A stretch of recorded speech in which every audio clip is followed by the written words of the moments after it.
Hey everyone. I've asked you many times recently in regards to one article or the other, what is the role of science? What is the role of history? In terms of science, usually the answer has been that it will give us clear answers about nutrition. In this article, the one you read for Friday, it tries to lay out a future of nutrition and take a different tack than nutrition has historically. And it echoes the difficulties of research that we read about in Monday's articles, particularly the emphasis that nutrition research has generally been too myopic, and we've kind of oversimplified everything.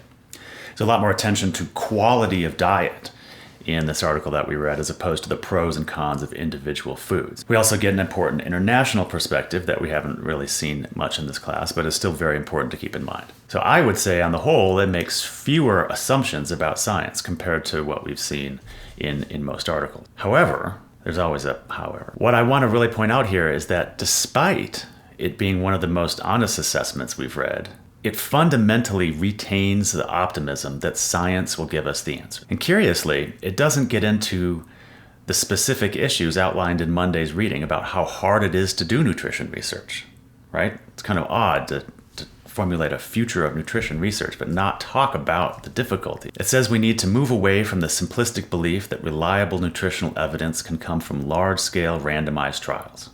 Yes, that's obviously the point of Monday's readings. We need to be more multifaceted and embrace complexity. Yes, absolutely. All right, one quote I want to call your attention to here. Recognition of complexity is a key lesson of the past. This is common in scientific progress, whether in nutrition, clinical medicine, physics, political science, or economics. Initial observations lead to reasonable, simplified theories that achieve certain practical benefits, which are then inevitably advanced by new knowledge and recognition of ever-increasing complexity. And what's the point here? Scientific progress is inevitable. The article is well written. Clearly, the authors are extremely knowledgeable about nutrition. Less so on the history side, but that's to be expected. In the end, I think this article doesn't say much more than the Taubes article we read in week 1, even though it's got a lot more depth to it. We might not have the right experiments now, we might not have the right methods now, but we'll get there, okay? And in this formulation, we'll get to the truth about nutrition like it's the finish line of a race, right? And if history can teach us anything, it's that, at least in terms of health, we're constantly redefining what truth is, what it means, and how we should get there. So we never quite get there. The finish line in our search for the truths about health, they're always on the horizon, okay? We're always moving towards it, and it's always just beyond us. And sometimes we say, oh, we got to go over here, look, the horizon, and we go this way. Well, we're not getting any closer, right? We're just kind of doing different things. We never get any closer to this kind of objective truth about health that this article implies is out there for us, okay? For this article, it is beyond impossible that anything other than scientific research can be useful for improving our health. It's inevitable. But if history teaches us anything, it's that nothing is inevitable when it comes to health. So this brings us to the role of history in the article. I've asked you a lot recently about how is history being used in articles, just like I do with science. Usually the history is just not there, or it's just window dressing, as I talked about in the carnivore diet critique. In the case of this article we're reading, there's a long history lesson, starting in the early 1900s with vitamins. Touches on the fat and sugar debates we've seen, chronic disease and supplementation, skips over Rachel Carson, pesticides, skips over health dangers of hidden ingredients, lacks regulatory procedures. I hope you now see how these are pretty important determinants of health. So there's a few blind spots, but the history is not bad for a science article. You'll note that the history of diet and health is portrayed as starting 120 years ago, even though we've covered about 2,000 years in this course. In their defense, modern science of nutrition, this is what they're talking about, modern science of nutrition is in fact relatively new compared to Galen and Cheney. However, another one, this article entirely neglects, you all know this, you should by now, entirely neglects the 19th century when nutritional science was being formulated. We read about this in a Catherine Price chapter that laid the groundwork for vitamins and stuff that's being discovered in the early 1900s. The authors skip over Don't even mention developments in the physiology of nutrition and devices like the calorimeter and the general effort to measure everything as related to nutrition. Why does it matter that they skipped over it? Because the future of nutrition, as they outline it in the article, is entirely based on measurement. Isn't it possible, though, that history, at least as we've seen in the course, teaches us that an insistence on measurement itself is problematic? The answer is yes. So how are the authors using history here? Well, they're doing two things that I want to make sure are clear. The first thing, which I described a bit earlier, history represents a generally misguided approach to nutrition. We've been chasing specific nutritional villains: fat, sugar, supplements, soda. And that's what history can tell us, according to the authors. We've been too simplistic in what we're trying to research. Rather than just saying we've been too simplistic, we get a whole history lesson. Look, here's how we got off track. We made this connection between vitamins and nutritional deficiencies and disease, and then we've been really focused on these things since then. We need to broaden our outlook. That's the gist of the article, right? So I want to go back to this earlier quote I showed you about the inevitable advancement of science. I won't read it again. I want to put it up here, though, to point out the second way the authors are using history in this article is to tell a story of progress. We're always gaining more knowledge. Even if we haven't been paying attention to the right things, or if we've been oversimplifying things, we're getting closer to the truth. We're getting closer to that finish line. And there has been, since the early 1800s, not 1900s like the article suggests, 1800s, a steady advancement of modern nutritional knowledge. We know more now than we used to. This is indisputable. We know more about how to study nutrition and diet and health. We know the nature of contradictory studies, industry-funded studies, the difficulties of long-term observational studies, false positives. We know all this stuff. We understand the variety of research challenges. We know more than we used to, right? So there is an accumulation of knowledge. According to the article, if we embrace complexity, we will keep learning.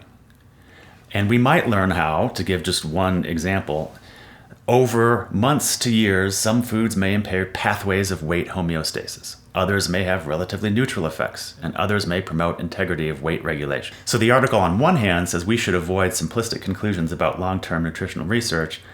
On the other hand, we should do long-term nutritional research to determine pathways of weight homeostasis. Implicit in this kind of description here is the belief that we can still have very precise knowledge through measurement. The authors don't even seem to realize that this is precisely the mindset that made vitamins, fat, sugar targets of research in the first place. Sure, the authors are thinking about more complex aspects of nutrition than a particular micro or macronutrient. Okay, but it's essentially the same kind of thinking. More knowledge will inevitably equate to better health. With history as sort of a counterpoint, the future of nutrition, according to the authors, is presented as incredibly complex but doable. However, we have to ask, how do general calls for studying ever-increasing complexity fit within the paradigm of science? At some point, aren't there just so many factors, including qualitative factors that resist measurement? We've been looking at these all semester. And that calls to avoid reductionism, making things too simple, calls for a more multifaceted approach. Are these eventually calls to simply go beyond science? And this is not what the article is suggesting, right? But maybe it should. I talked about this a little bit in my last lecture, the one before the video quiz as well. Do the authors really give us a new method or methods for nutrition research? No. Science is the only perspective that can help us.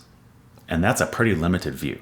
What's missing in this history is proof we will get to the truth formulation is exactly what this class is about, right? What's missing in this article and its science focus is how history can tell us about the ongoing cultural construction of diet and health. Not just ways in which nutritional research has been misguided, we've done that in this class as well, but how it's constantly redefined outside of science. What are the social and cultural roles of diets in society? How do we understand societal pressures to adopt certain diets? They're not just for health. We've seen this over and over again.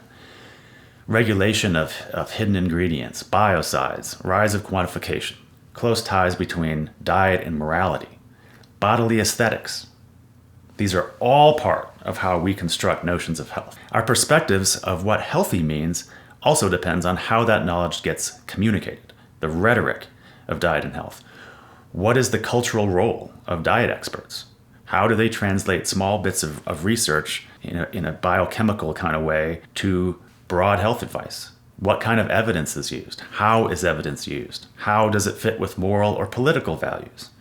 These are equally part of how we understand health and diet. Again, not at all mentioned in the article. Why is it not mentioned? Well, science is not going to tell us about these things. History can. Not that we can quantify it, and not that history has any answers for the future, but it does have important questions and concerns that are as much of part of health, broadly construed, as anything we can measure. And history shows us that the emphasis on calories, fat, sugar, soda, and so on is constantly changing. Sure, we can shift our focus now to studying weight homeostasis, as the authors suggest, but the future the authors sketch out is going to look a lot like the past. One way we can know that history tells us a lot about measurement, we can see that we're constantly deciding on what's important to measure, how to measure it, what those measurements mean in terms of health. And this is what the article is really trying to do, right? Shift what we measure. But again, there's not some objective reality that we are gradually discovering in terms of health. There's an objective speed of light. There's an objective force of gravity, 9.80665 meters per second squared. This is what happens if you're a physics major. Societies, cultures, people define health based on research, based on science, of course. But I hope this class makes it clear how history shows us that the notions of health are based on a lot of other things too. And if we want to be healthier, science is obviously a part of the equation, but so is history. Talk to you soon.